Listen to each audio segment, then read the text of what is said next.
Hello friends, आज की इस वीडियो में हम बात करने वाले हैं एकल इलेक्ट्रॉन परमाणु के लिए श्रोडिंगर समीकरण यानी कि सिंगल इलेक्ट्रॉन एटम के लिए हम श्रोडिंगर इक्वेशन को निकालेंगे। तो शुरुआत करते हैं। अब हम जानते हैं कि जो गोलीय संवेद विभव होता है उसके लिए श्रोडिंगर इक्वेशन क्या होती है, वो ये होती है इक्वेशन नंबर 1। ठीक है, इसकी सहायता से हम श्रोडिंगर इक्वेशन निकालेंगे एकल इलेक्ट्रॉन परमाणु के लिए। तो यहाँ हमें जो वी आर दे रखा है ये विभव होता है। विभव किसका? गोलीय संवेद विभव का।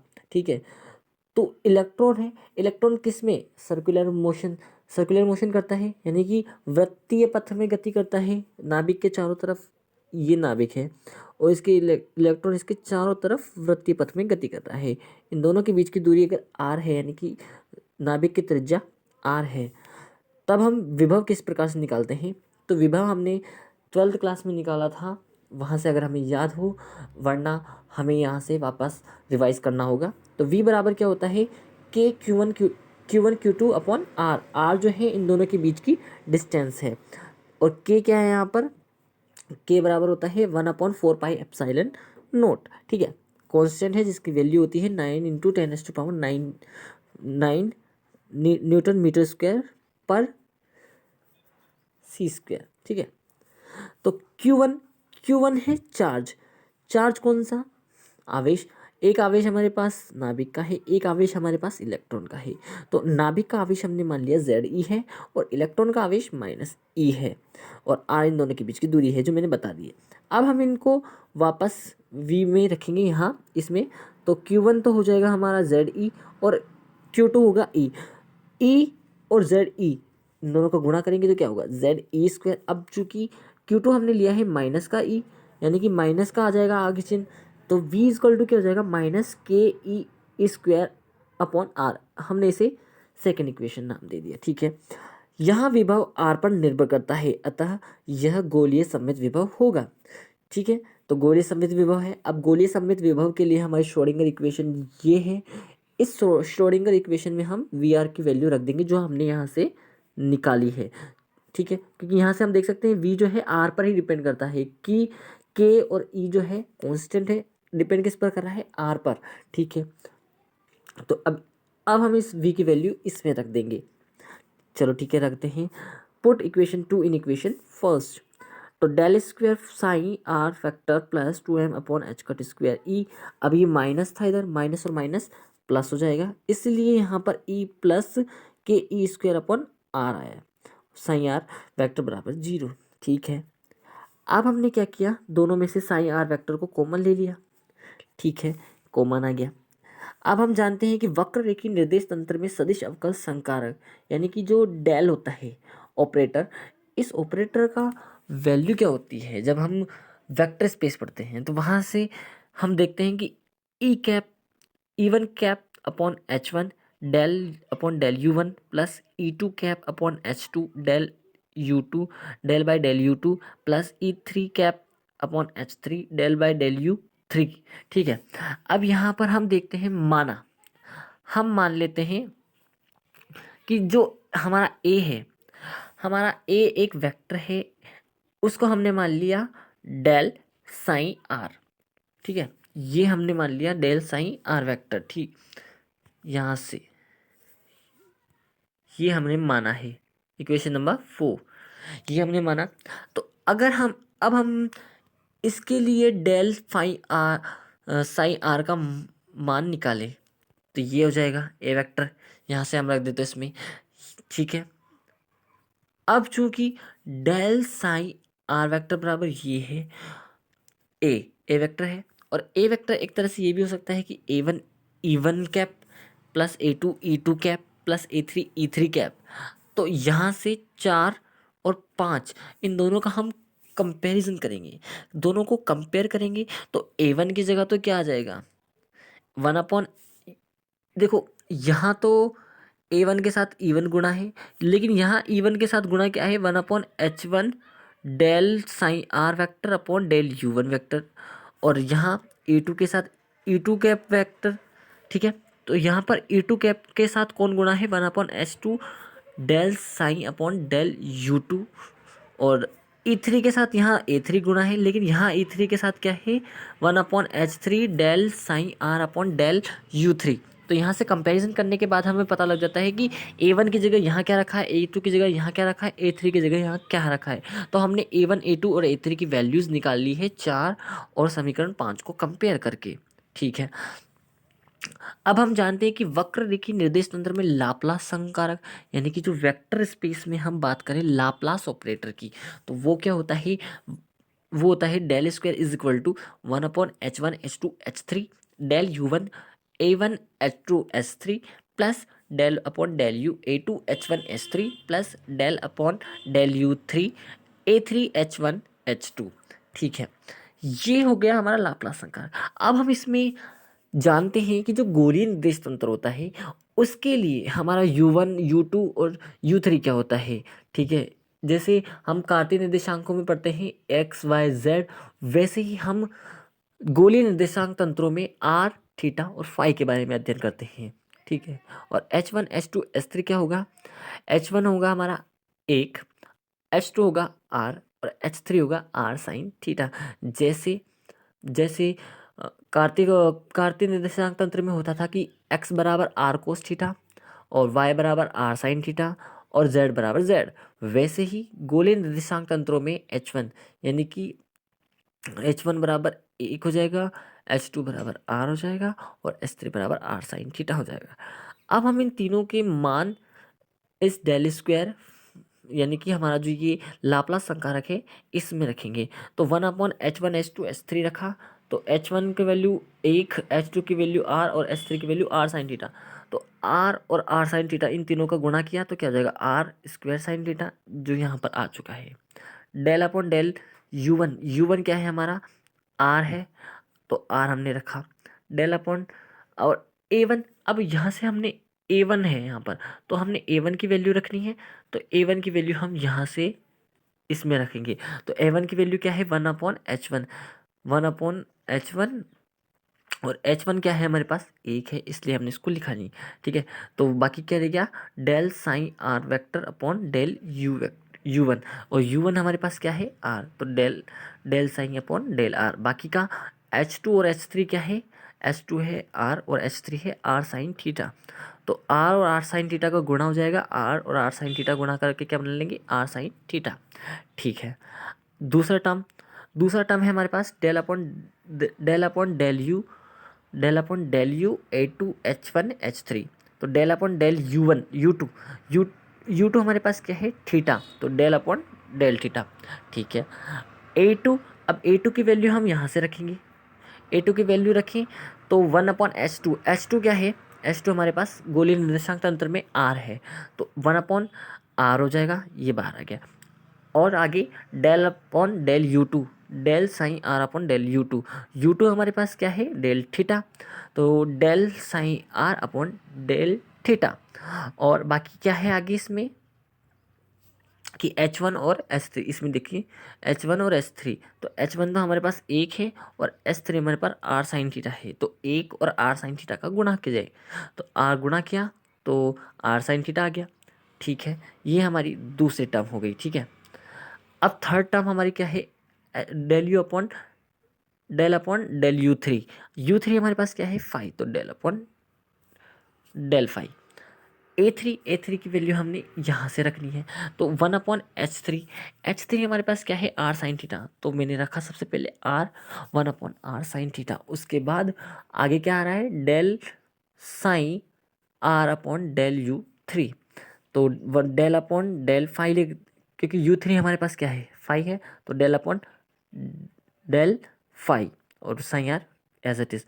उसके आगे ये तो हमने A3 की वैल्यू रखी है, अब H1 और H2 की भी वैल्यू रखनी पड़ेगी इसके साथ गुणा करके, वो हमने इधर रखी है ऊपर। ठीक, ये रहा, ये R जो है, क्योंकि H1 और H2 1 इंटू R कितना होगा R होगा, तो वो हमने ऊपर लिख दिया है।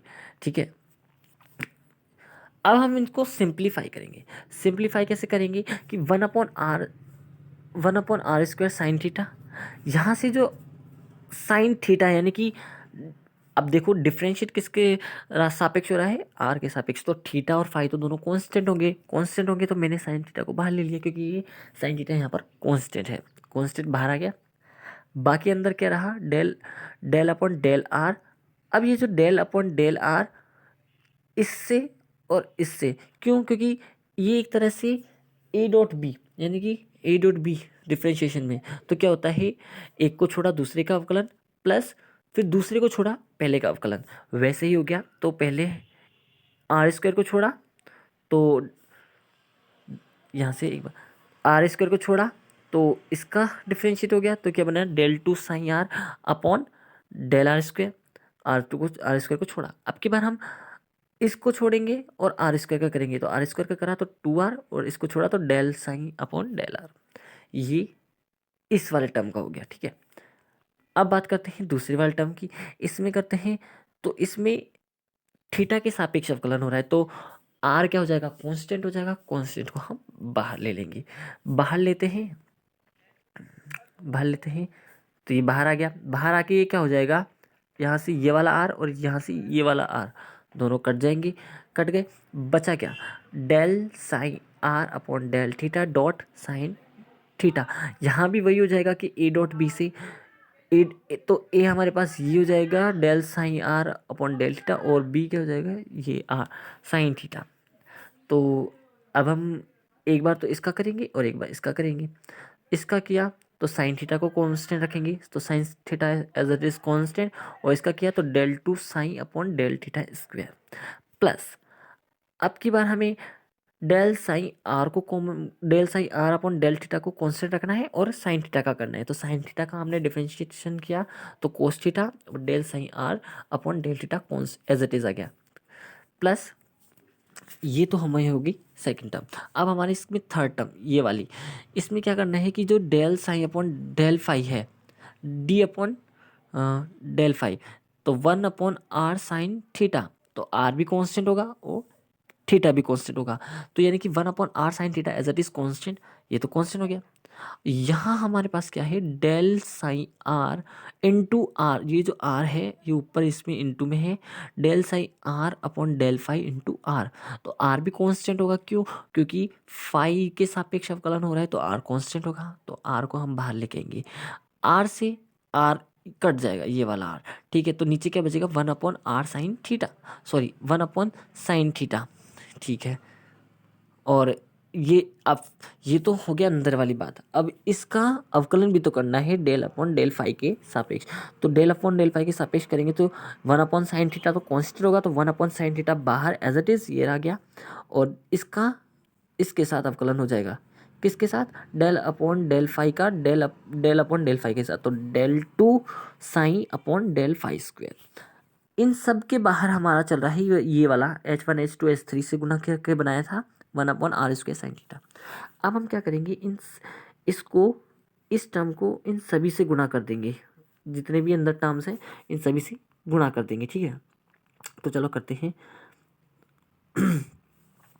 तो गुणा किया, इसका सबसे पहले इसके साथ गुणा किया, सबसे पहले इसको देखते हैं, तो साइन थीटा से साइन थीटा कट गया, ठीक है, बचा क्या, और आर स्क्वायर से आर स्क्वायर भी कट गया।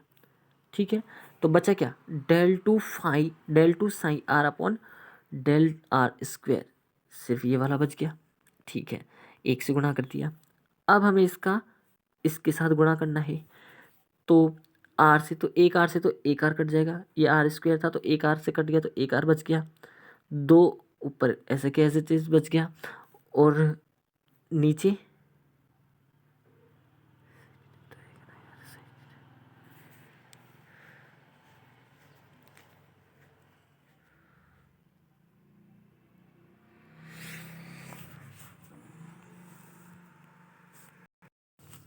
यहाँ हमने ये जो साइन थीटा है, इस साइन थीटा का इससे भी गुणा होना है और इससे भी गुणा होना है, इसलिए ये जो साइन थीटा है इसके साथ भी गुणा हुआ था और इसके साथ भी गुणा होगा, तो गुणा होगा तो ये ऊपर क्या होगा, 2r sine theta del sine are upon del r. ठीक है, यानी कि ये जो साइन थीटा है इसके साथ भी गुणा होगा, तो ये बन जाएगा 2r साइन थीटा।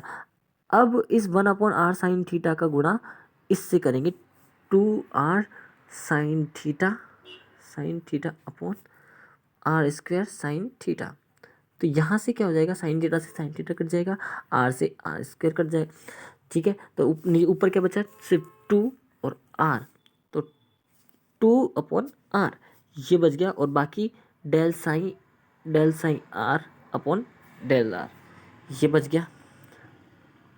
अब हम 1 upon are square sine theta का गुणा किससे करेंगे, हमारी तीसरी वाली टर्म से। हमारी तीसरी वाली टर्म क्या है, ये वाली टर्म है, इस टर्म से इसका गुणा करेंगे। तो साइन थीटा से तो साइन थीटा कट जाएगा, साइन थीटा से साइन थीटा कट जाएगा, बचा क्या, 1 upon are square del 2 sine are upon del theta square, ये हो गया। प्लस दूसरी, अब हमारी चौथी टर्म है, उसके साथ गुणा करेंगे। चौथी टर्म कौन सी है हमारी, ये वाली, cos theta del sine are upon del theta, इसके साथ इसका गुणा करेंगे। तो ये क्या हो जाएगा, कोस थीटा अपॉन, ये कुछ ऐसा हो जाएगा, cos theta upon are square sine theta. तो कोस अपॉन साइन तो क्या होता है, कोट हो जाता है, तो ये हो जाएगा 1 upon are square cot theta ऊपर होगा। ठीक है, तो यहाँ इसलिए हमने लिख दिया इसको cot theta upon are square, और del sine are upon del theta as it is.